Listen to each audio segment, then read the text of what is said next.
pregunta, ¿a vosotros también os gusta el ajedrez? ¡Sí! ¡Qué bien! La señora justo.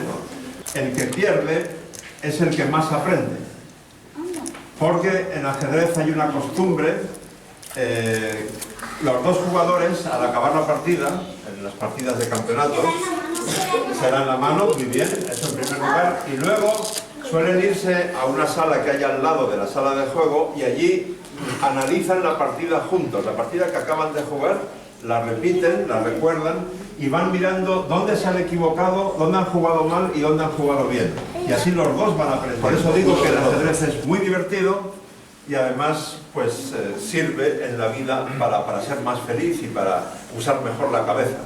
O sea que espero que dentro de algunos años pueda volver a visitaros y me digáis que seguís tan contentos como hoy con el ajedrez. Muchas gracias.